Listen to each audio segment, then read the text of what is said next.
I'm in Germany. Melita Benz decided that she wanted an easier and better way to make a cup of coffee. After some trial and error, she invented the paper coffee filter in 1908. Her company is still making filters today. Thank you, Miss Benz, for the coffee filters and all the experiments that you can do with them. But maybe we'll do that on another Science Saturday month.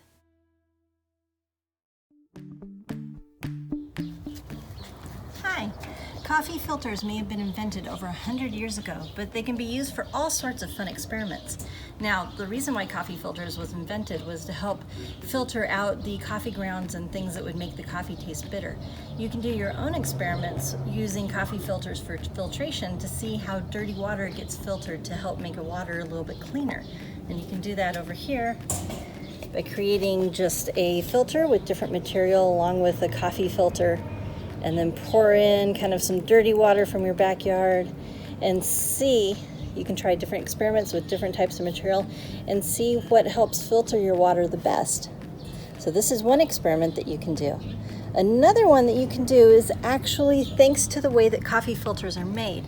They're made with kind of these different overlapping, interlocking fibers, and those fibers will help absorb water. So you can take different colored water and you can drop it onto your filter, and you can see that water spread as it's getting soaked up. There's lots of different experiments that you can do using these different colored waters and watching how it spreads. Now, because of those long fibers that make up coffee filters, another thing that you can do is you can create all these little, we call them snake eggs. You make them by just scrunching up a piece of coffee filter, a long strip.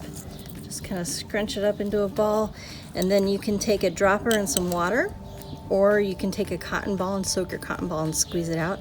But you're going to want to put a little drop of water onto our scrunched up coffee filters, and then we can see what happens as that water drips and gets soaked in. What it's doing is it's causing those long threads to kind of stretch back out the long fibers. So you can see some of ours are stretching out a little bit. Go over to this one.